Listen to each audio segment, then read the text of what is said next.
Doctor Shamsul Alam, আপনাকে স্বাগত জানাচ্ছি আমাদের অনুষ্ঠানে। আহ আপনার কাছে আমার প্রথমেই প্রশ্ন, জ্বালানি তো বিভিন্ন ধরনের রয়েছে, এর মধ্যে পেট্রোল এবং অকটেন নিয়ে আমরা তহুলুকি কাণ্ড ঘটতে দেখছি।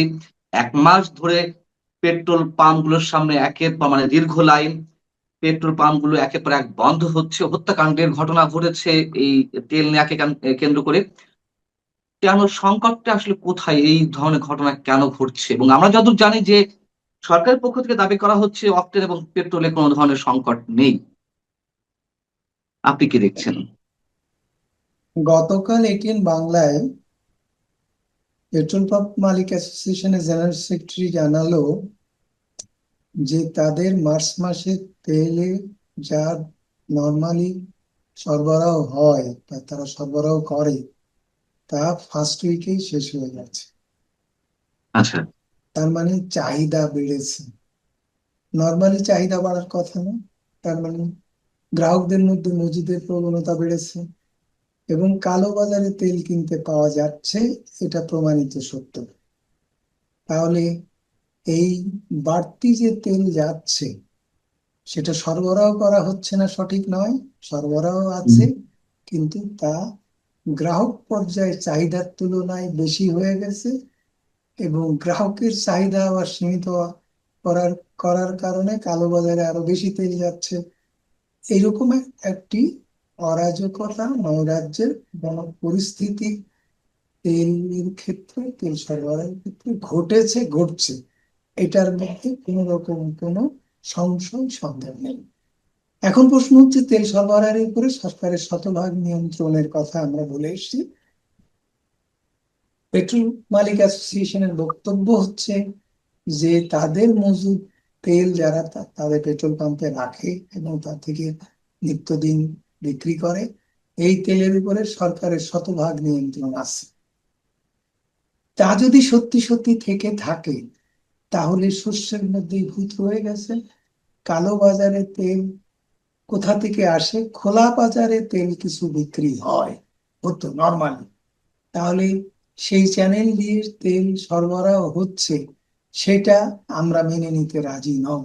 সেটা তো নিয়ন্ত্রিত মার্কেট, যেখান থেকে সরবরাহ হয় তারা যাদেরকে দেয় সেই তেল খোলা বাজারে বিক্রি করে, যাদের লাইসেন্স আছে তারা তার বেশি তো পাওয়ার কথা না। তারা যদি তার বেশি না পায় তাহলে তার থেকে বেশি তারা বিক্রি করবে কি করে? সুতরাং সেই যুক্তিটা টেকে না। তার মানে কালো বাজারের তেলটা আসলে পেট্রোল পাম্প থেকেই যাচ্ছে, অন্য কোনো উৎস থেকে আসছে, এটা এখন পর্যন্ত প্রমাণ করা খুব দুরূহ এবং সেটা আমরা গ্রহণ করি। তাহলে পেট্রোল কিন্তু পাম্প থেকে তেলের উপরে সরকারের শতভাগ নিয়ন্ত্রণ আছে। মজুদদের সরকারের নজর ফাঁকি দিয়ে পেট্রোল পাম্পের মালিকদের কালো বাজারে বা অন্য কোনো ভাবে তেল বিক্রি করার সুযোগ নেই, কিন্তু বাস্তবে সুযোগ আছে এবং বাস্তবে বিক্রি হচ্ছে। তাহলে এখানে থেকেই বোঝা যায় যে সরকারি কর্মকর্তা, সরকার মানে তো সরকারি কর্মকর্তা কর্মচারী, হুম, হুম। সেই সরকারি কর্মকর্তা কর্মচারীরা গত 16-17 বছর ধরে তারা এই সেক্টরের যে নৈরাজ্য তাদের দিয়েই হয়েছে তৈরি। তারাই চুরি করেছে, তারাই লুণ্ঠনে সহযোগিতা করেছে। তারা একটা অলিগার্ক বাহিনীতে পরিণত হয়েছে। শুধু তেল না, বিদ্যুৎ, কয়লা, সব সেক্টরেই, সব খাতেই এই অবস্থা তৈরি হয়েছে এবং তারাও পড়েছে। এখন তারা সেখান থেকে রাতারাতি ফেরেস্তা হয়ে গেছে, এটা তো মনে করার কোনো কারণ নেই। সরকার তাদের উপরে নির্ভরশীল হওয়া, কালকে আমরা কথা প্রসঙ্গে একটা কথা বলে এসেছি যে তার কর্মচারীদেরকে দয়া করে ছুটি দিয়ে বাড়ি পাঠিয়ে দিয়ে বসায় বসায় বেতন দিক, তাতেও আমরা, আমাদের ভোগান্তি কমবে এবং এই সেক্টরের নৈরাজ্য কমবে এবং এই সেক্টরের দুর্নীতি এবং লুণ্ঠন কমবে। তার মানে এবার আসেন যে এইসব জায়গাতে নজরদারি এবং খবরদারি করার কথা, সেটা হুম। হচ্ছে বাংলাদেশ এনার্জি রেগুলেটরি কমিশন, প্রতিযোগিতা কমিশন, ভোক্তা অধিদপ্তর। এইসব প্রতিষ্ঠান নিষ্ক্রিয়, অকার্যকর। তাহলে সরকার অকার্যকর হয়ে যায়। কারণ এসব যদি, এখন সরকারের জায়গায় কে আসলো কে গেল, এই প্রতিষ্ঠানগুলো যদি সক্ষম না হয়, সক্রিয় না হয়, অদক্ষ হয়, তাহলে এরাই তো সরকারকে ফেল করাবে। সরকারের রেশনিং পদ্ধতি ফেল করেছে এবং সরকার হুম, হুম। সেখানে নাকি সেখান থেকে সরে এসছে। রেশনিং, তেল সরবরাহ বর্তমানে যথাযথ যাই থাকুক না কেন, রেশনিং এর কোনো বিকল্প নেই। কারণ রেশনিং এর মাধ্যমে তেলের বাড়তি যে চাহিদা তৈরি হয়েছে, সেই চাহিদা অবদমিত হবে এবং হতে হবে, চাহিদা নিয়ন্ত্রণ হতে হবে। কারণ সরকার তাদের পোষ্যপুত্র সরকারি কর্মকর্তাদের গাড়ি কেনার সুযোগ দিয়েছে, পয়সা দিয়েছে, অতিরিক্ত মাসে 40-50 হাজার টাকা তেলের খরচ দেওয়ার জন্য, ড্রাইভারের খরচ দেওয়ার জন্য দিয়েছে। এটা এখন বন্ধ করার সুযোগ তৈরি হয়েছে। আমার প্রশ্ন হচ্ছে স্যার, আপনি বলছেন যে সরকারের মধ্যে বিভিন্ন প্রতিষ্ঠানের অসাধু কর্মকর্তাদের একটি সিন্ডিকেট এই কৃত্রিম সংকট তৈরি করছে, তারা তাদের ব্যক্তি সিন্ডিকেট স্বার্থের বললে জায়গা থেকে। ভুল হবে। আচ্ছা। এরা এদের ইনহারেন্ট, এদের এদের ভেতরে, এদের মধ্যে এই প্রাতিষ্ঠানিকভাবে এবং ব্যক্তিগতভাবে একটা নিষ্ক্রিয়তা তৈরি হয়ে গেছে, অদক্ষতা তৈরি হয়ে গেছে, দুর্নীতির সঙ্গে সম্পৃক্ততা তৈরি, একটা কাঠামোগত ভাবে এটা হুম হুম। তৈরি হয়েছে। সুতরাং সেটা সিন্ডিকেট গত ভাবে হচ্ছে তা বলা যায় কারণ নেই। আচ্ছা। এরা চাইলেও কিন্তু আমরা এই অবস্থা থেকে সরকারকে প্রোটেক্ট, মানে সরকারের এইসব সিদ্ধান্ত বাস্তবায়ন করতে সক্ষম নয়। ব্যাপারটা কিন্তু এইখানে। আমি আমি আর একটা বিষয় আপনার দৃষ্টি আকর্ষণ করি। যেহেতু সরকার হার্ড লাইনে গেছে, ডিপো থেকে পেট্রোল পাম্পে তেল সরবরাহ বৃদ্ধি, তেল সরবরাহ পরিস্থিতি পর্যবেক্ষণে ভিজিলেন্স টিম গঠন, মোটরসাইকেলে তেল প্রদানে ফুয়েল কার্ড ব্যবস্থা, মোবাইল কোর্ট পরিচালনা করা হচ্ছে, অবৈধ মজুতদারদের বিরুদ্ধে মানে কাউকে ধরিয়ে দিতে পারলে 1 লাখ টাকা পুরস্কার ঘোষণা করা হয়েছে।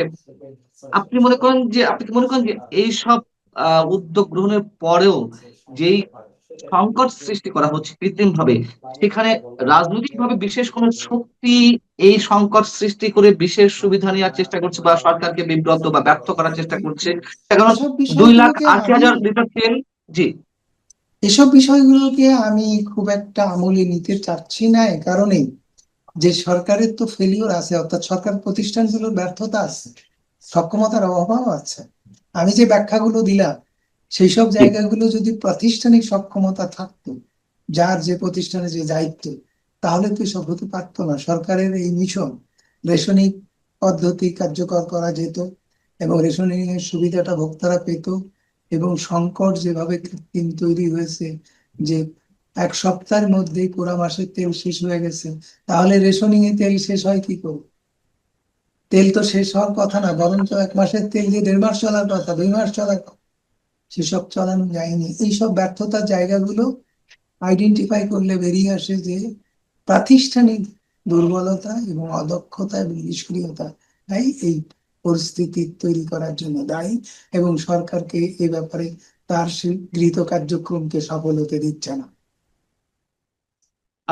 লোডশেডিং এর প্রস্তুতি নেওয়ার কথাও বলে রেখেছেন আমাদের বিদ্যুৎ এখন জ্বালানি এবং খনিজ যদি সম্পদ আমরা মন্ত্রী। বিশ্লেষণ করি, এখন যদি যুদ্ধের এই সংকট না থাকতো, তাহলেও এই অবস্থা, যে অবস্থা তৈরি হয়েছে, সে অবস্থার থেকে আমরা খুব ভালো অবস্থায় থাকতাম না। তখনও প্রশ্ন উঠেছে যে প্রতিদিন যেখানে 10-12,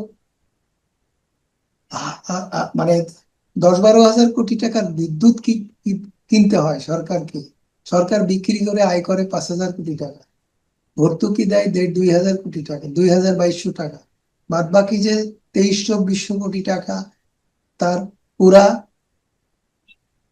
বকেয়া থেকে যাচ্ছে। তাহলে, এবং সরকারকে বৈদেশিক মুদ্রার সংকট তীব্রভাবে সরকার ফেস করছে, রিজার্ভ শেষ হয়ে গেছে, আর কোথাও থেকে এই তো অর্থ সংস্থান করা সম্ভব নয়। তাহলে এই গ্রীষ্মে বাড়তি জ্বালানি চাহিদা মেটানোর জন্য যে পয়সা দরকার, সে পয়সা সরকার সংস্থান করতে পারবে না। এটাই বাস্তব। সংকট থাকুক আর না থাকুক, যদি না পারে, তাহলে সরকারকে চাহিদা নিয়ন্ত্রণ করে এই ব্যয় সাশ্রয় করতে হবে, অর্থাৎ লোডশেডিং অনিবার্য। কিন্তু আপনি বলছেন যে যুদ্ধ যদি না বাধতো, তারপরও এই সংকট হয়তো দেখা যেত, এই সংকট প্রতিরোধ হয়তো না, করা যেত। দেখা দিত। আমরা দেখা এই দিত। সংকটের মধ্যেই ছিলাম, এ নিয়ে হয়তোর কোনো সুযোগ নেই। কিন্তু এটা তো আমরা দেখিনি, এই এই যে যে তীব্র সংকট বা এই এবং এই যে তেলের দাম জন্য। বাড়ানোর ব্যাপারটি সরকারের সামনে আসছে না, জি। দাম বাড়িয়েও কিছু করার নেই, কারণ আমি ডলার সংস্থান তো করতে পারবো না।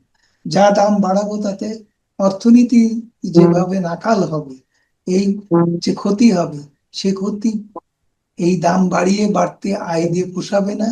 আর বাড়তি তেল আনতে সরকার ডলারের সংস্থার দাম বাড়িয়ে করতে পারবে। সুতরাং দাম বাড়ানোটা আরো আরেকটা বাড়তি চাপ বা অতিরিক্ত চাপ তৈরি হবে। এই বাস্তব অবস্থাও সরকারকে ভাবতে হচ্ছে। এখন এই অবস্থায় যদি আপনি বলেন করণীয় কি, করণীয় একটাই, আমরা বলে এসছি যে লুণ্ঠনমূলক ব্যয় সমন্বয় করে যে ঘাটতি বৃদ্ধি করা হয়েছে এবং সেই ঘাটতি সমন্বয়ের জন্য দফায় দফায় মূল্য বাড়ানো হয়েছে, গ্যাসের মূল্য বেড়েছে, বিদ্যুতের মূল্য বেড়েছে, সরকারের ভর্তুকি বেড়েছে, আবার সেই দাম বাড়ানো হয়েছে। এই প্রক্রিয়া চলেছে দীর্ঘ 15-16 বছর ধরে। এই কিভাবে এই আজকের যে 12 টাকা উৎপাদন হয় বিদ্যুতের বা গ্যাসের এরকম দাম, এখানে আমরা বিদ্যুতের ক্ষেত্রে বলেছি যে এই ব্যয়, লুণ্ঠনমূলক ব্যয় নিয়ন্ত্রণ করতে পারলে সরকার 40,000 কোটি টাকা বছরে সাশ্রয় করতে পারে। 4 টাকা পার ইউনিট বিদ্যুতে সাশ্রয় করা সম্ভব। আহ, আপনি বলছেন যে যুদ্ধ না বাঁধলেও এই অবস্থার সৃষ্টি হতো, ঠিক আছে, কিন্তু যুদ্ধ যে চলমান এবং এই যুদ্ধ কবে থামবে আমরা নিশ্চিত করে বলতে পারছি না, সেটিও তো একটি বাস্তবতা। এবং সেই বাস্তবতার জায়গা থেকে যদি হরমুজ প্রণালী বন্ধ অবস্থায় থাকে এবং সেখান থেকে তেল বাহী জাহাজগুলো আসা যাওয়া বন্ধ থাকে, সেক্ষেত্রে তো নিশ্চয়ই জ্বালানি সংকট তীব্র হবে। এটি তো হওয়ার সম্ভাবনা জ্বালানি রয়েছে। সংকট তীব্র হবে, আর সেটা তো বটেই। এইবার এই আশঙ্কার অভিঘাতটা কোন শ্রেণীর মানুষের উপরে বেশি পড়বে? এখানে যদি সরকার প্রায়োরিটি দেয় যে শেষে জ্বালানিটা আমার সরবরাহ করতে হবে, গণপরিবহন অর্থাৎ ডিজেল সরবরাহটা ঠিক রাখতে হবে, এইগুলো যদি ছাড়ে এবং বিদ্যুতের চাহিদা লোডশেডিং ফেস করেও অন্তত পরিকল্পিত লোডশেডিং এর মাধ্যমে আমার মোটামুটি ভাবে বজায় রাখতে হবে, এভাবে বটম আপ প্ল্যান যদি করে তাহলে, এবং ক্যাপটিভ বিদ্যুতে জ্বালানি সরবরাহ নিয়ন্ত্রণ করতে হবে, এবং বড় লোকদের জ্বালানি সরবরাহ বজায় রাখার ব্যাপারে সরকারের যদি দায় না থাকে, তাহলে এই পরিস্থিতিতে প্রান্তিক জনগণ, স্বল্প আয়ের জনগণ, নিম্ন আয়ের জনগণ, অর্থাৎ অ্যাবাউট 90%-এর বেশি, অলমোস্ট, তাদের এই অধিকার খুব বেশি তাদের জন্য তীব্র হবে না। সুতরাং যারা যারা বিত্তবান মানুষ, তারাই এই জ্বালানি সংকটে সবচেয়ে বেশি এফেক্টেড হবে, এবং তারাই আবার জ্বালানি সংকটকে তীব্র করবে, কারণ তারা সঙ্গে সঙ্গে জেনারেটর চালাবে, ক্যাপটিভ জেনারেটর চালাবে, হুম, হুম। তারা তাদের লোড এসি নিয়ন্ত্রণ করবে না। অফিসে এখন পর্যন্ত কিন্তু এসি নিয়ন্ত্রণ তো হয়নি, সরকারি জি। কর্মচারীরা তাদের গাড়ি ব্যবহার কমায়নি। তারপরে যাদেরকে ব্যক্তিগতভাবে গাড়ি লোন দেওয়া হয়েছে তাদের গাড়ি গ্যারেজ করে দেওয়ার কথা কথা ছিল, দেওয়া উচিত ছিল, সেসবগুলো করা হয়নি। কারণ সেসব জায়গায় হাত পড়তে হবে, সেসব জায়গায় হাত না পড়লে সংকট তীব্র হবে, সেসব জায়গায় হাত পড়লে সংকট সমাধান এবং দেশের আর্থসামাজিক পরিবর্তনের একটা বিরাট সূচনা হবে এবং মানুষ দীর্ঘমেয়াদী লাভবান। লোডশেডিং এর প্রস্তুতি নেওয়ার কথা বলা হয়েছে আমাদের জ্বালানি মন্ত্রণালয়ের পক্ষ থেকে, বা জ্বালানি মন্ত্রী নিজে এটি বলেছেন। সেই সম্ভাবনা, মানে সেই সংশয়ের জায়গা থেকে এই সংকট কতটা তীব্র হতে পারে, এই বাস্তবতা মানে যেভাবে চলছে, যদি মানে আপনি যে লোডশেডিং এর সাজেশন গুলো মধ্যেই তো দিলেন। আমরা, এমন কোন গ্রীষ্মকাল গেছে যে তীব্র লোডশেডিং হয়নি? গত কয়েক বছর ধরে তো আমরা ওই ধরনের তীব্র লোডশেডিং দেখিনি আমার মনে হয়। শুধুমাত্র তত্ত্বাবধায়ক সরকারের আমলে বিদ্যুতের লোডশেডিং তারা মূল্য বাড়ায় বেশি বেশি তেল খরচ করে করেছে, হুম। তার আগে লোডশেডিং তীব্র হয়েছে। পরিকল্পিত লোডশেডিং এর কথা আমরা বলেছি, পরিকল্পিত লোডশেডিং করতে পারিনি, সরকার ব্যর্থ হয়েছে। দেখা গেছে যে 30% জেনারেটর এনএলডিসি এর আওতায় নেই, আরবিটারিলি লোড স্যাংশন করেছে ডিস্ট্রিবিউশন ইউটিলিটি গুলো, এসব নানা অসঙ্গতি গুলো বেরিয়ে আসছে সে সময়। সুতরাং এ কথা এখন তীব্রভাবে বলার সুযোগ বা সময় নেই, এই কারণেই যে আপনার সংকট তৈরি হয়ে গেছে যেখানে আমাদের হাত নেই। যুদ্ধ নামক একটা বিষয় বিবেচনার মধ্যে এসে গেছে। যুদ্ধ নামক, যদিও আমি বারবার বলছি যে যুদ্ধ না আসলে এই অবস্থায় আমরা ছিলাম এবং আমরা পড়তাম, এবং পাশাপাশি সরকারের সে দামও বৃদ্ধি করে, দাম বৃদ্ধি হতো অথচ লোডশেডিং মুক্ত হতাম না। এই অবস্থা অতীতেও ছিল, এখনো থাকবে। এবং এটাকে অ্যাড্রেস করার জন্যই আমরা বলেছি যে লুণ্ঠনমূলক ব্যয় আগে নির্ধারণ করেন, দাম কমানোর যে চাপ গ্রাহকদের তরফ থেকে, ভোক্তাদের তরফ থেকে আছে, সেটা কমান। সেই দাম যদি কমে যায়, ভর্তুকি যদি সমন্বয় হয়ে যায়, ঘাটতি যদি না থাকে, আর্থিক ঘাটতি, তাহলে সরকারের ভর্তুকির চাপ থাকে না, মূল্য বৃদ্ধি করতে হয় না, এই স্বস্তিটা দেন, তখন জ্বালানি সরবরাহে অর্থ যোগান দেওয়া সরকারের জন্য সমস্যা হবে না। আপনাকে লুণ্ঠন ঠেকাতে হবে, চুরি ঠেকাতে হবে। তেলের চুরি শুধু না, বিদ্যুতের অপচয়, আত্মসাৎ, এসব ঠেকাতে হবে, এসব মুক্ত করতে হবে। এটা এখন মৌলিক কথা। এই সংকটের সময়ে ড্রাস্টিক কিছু সিদ্ধান্ত সরকার নেওয়া এখন কোনো ব্যাপার না। তরল জ্বালানি থেকে বিদ্যুতের আমাদের দরকার নেই, তাহলে ফার্নেস অয়েল বন্ধ করে দেন। এসবগুলো বাদ দিয়ে আপনি কি বলছেন এগুলা? বা মানুষ কি বলছে যে লোডশেডিং ফেস করতে হবে? অমুক তো লোডশেডিং কেন, বিদ্যুৎ ভয়ঙ্কর রকমের ডিসরাপশন হবে, মানুষের মাসের পর মাস অন্ধকারেও থাকতে হতো যদি আপনি এগুলো অ্যাড্রেস না করেন, এগুলোর সমাধান না করেন।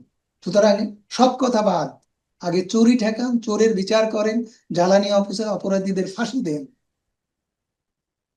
কারণ আপনি বলছেন যে এইসব আপনার এইসব সাজেশন গুলো। গোষ্ঠীকে আপনি বজায় রাখবেন, এইসব গোষ্ঠীকে প্রতিষ্ঠিত করবেন, এইসব গোষ্ঠীকে সুরক্ষা দেবেন, চুরির প্রশ্নে কোনো হাত দেবেন না। আর আপনি বলবেন যে সংকটের সমাধানও হচ্ছে না, যুদ্ধের কথা অজুহাত আনবেন। সব অবাস্তব, অন্যায় এবং অযৌক্তিক কথা। আমি আপনার শেষ মন্তব্য জানতে চাই, যদি এই ধারা অব্যাহত থাকে এবং যুদ্ধ পরিস্থিতির কারণে যদি বাড়তি একটা সংকটের মধ্যে মধ্যে থাকতে হয়, সেক্ষেত্রে আপনি বলছেন যে মাসের পর মাসও লোডশেডিং এর মধ্যে দিয়ে আমাদেরকে যাওয়া লাগতে আমি তো পারে। আবারও বলেছি এবং যে যদি তাই যুদ্ধ হয়। যুদ্ধ আমরা করছি কেন? যুদ্ধ আচ্ছা, না হলেও এই অবস্থা মধ্যে আছে এবং এই অবস্থা তীব্র হবে। কিন্তু এর আগে তো যুদ্ধ এই সংকট আমরা লাগেনি, দেখিনি। কিন্তু এই যুদ্ধ সময় এসে লাগেনি। না, আমি বলছি যে যুদ্ধ এই যে আপনাকে যে হিসাব দিলাম যে এত কোটি টাকা ঘাটতি আছে, এত কোটি টাকা বকে আছে, কোত্থেকে আসবে? অথচ আপনি চুরি ঠেকাতে পারছেন না। তাহলে আপনি কি আমাকে একটু ছোট করে বলবেন যে আহ, চুরি হয়েছে, পাচার হয়েছে অর্থ, এগুলো তো আমরা সবাই জানি, এগুলো অনিবার্য সত্য। কিন্তু সেই সংকটগুলো একবারে এখানে এসে মানে এই এখানে অবস্থায় আসেনি এসে তো, একবারে এই সংকট এখানে এসে জড়ো হয়নি, এই সংকট ছিল, আমরা দেখতে পাইনি, সাধারণ মানুষের কাছে এটা ওভাবে আসেনি। সরকার আসার কারণে আগে সরকারগুলো চেপে রেখেছে, তথ্য বিভ্রান্তি ঘটাইছে, তথ্য কারচুপি করেছে, নানা নানা ধরনের অসত্য মিথ্যাচার করেছে। এই সরকার আসার পরে সেগুলো সামনে আসছে। আর যুদ্ধের সংকটটার কারণে এই সংকটগুলো অটোমেটিক্যালি এসছে। আমি তো আগেই বলছি, যুদ্ধ নেই তারপরে কি এগুলো ছিল না? সেটা তো আপনাকে বললামই, যখন ক্ষমতা নিচ্ছে কি ছিল। জি। তাহলে 62, আপনি যেখানে 40,000 কোটি টাকা তত্ত্বাবধায়ক সরকার যাওয়ার সময় 35 থেকে 40,000 কোটি টাকা ঘাটতি নিয়ে তত্ত্বাবধায়ক সরকার ক্ষমতায় এসেছিল। বিদ্যুতের লোডশেডিং আপনি দেখেননি, কিন্তু ঘাটতি যে সেখানে 62,000 কোটি টাকা হয়ে গেছে, 50% বেড়ে গেছে। আপনি লোডশেডিং দেখলেন না, আর সমস্যা সমস্যা দেখলেন না, এটা সাধারণভাবে সেটাই মনে হতে পারে, কিন্তু ঘাটতি 62,000 কোটি টাকা হয়ে গেছে। 2026 সালে যে সমস্ত ঋণ নেওয়া হয়েছে, সেই সমস্ত ঋণের কিস্তি পরিশোধ করতে হবে, সরকারের কিস্তি পরিশোধের সক্ষমতা নেই। আপনার কাছে আমার শেষ প্রশ্ন, মানে এই জায়গা থেকেই শেষ প্রশ্ন, যদি একটু আমরা কনক্লুশনে আসি। আহ, আপনাদের এই সাজেশন গুলো যদি বিবেচনা না নেওয়া হয়, যদি এই ধারা অব্যাহত থাকে এবং যুদ্ধ সংকটটাও যদি এর সাথে যোগ হয়, তাহলে কি মানে আমরা একটা অনিশ্চিত অন্ধকারের দিকে যাচ্ছি, অর্থাৎ আমি দেশের তা মনে অর্থনীতি করি কোলাপস না, করতে পারে? আমি তা মনে করি না। কারণ সরকার সরকারের জায়গায় আছে, মানুষ মানুষের জায়গায় আছে। মানুষ সরকার বদলায় ফেলেছে না, একবার না, দুইবার না। সরকার যখন অবস্থা নাজুক হয়েছে, সরকার বদলাইছে, বদলেছে। সুতরাং সরকার একটা ফ্যাক্টর, কিন্তু সরকার একমাত্র ফ্যাক্টর নয়, কোনো ভালো কিছু করার জন্য নয়, খারাপ কিছু করার জন্য নয়। সুতরাং তীব্র যদি সংকট হয়, তাহলে বুঝতে হবে সংকট সমাধান সময় হয়ে এসেছে। অনেক অনেক ধন্যবাদ অধ্যাপক শামসুল আলম আপনাকে আমাদেরকে সময় দেওয়ার জন্য। আপনি ভালো থাকবেন, দর্শক আপনারা যারা শুনছিলেন আপনারা ভালো থাকবেন।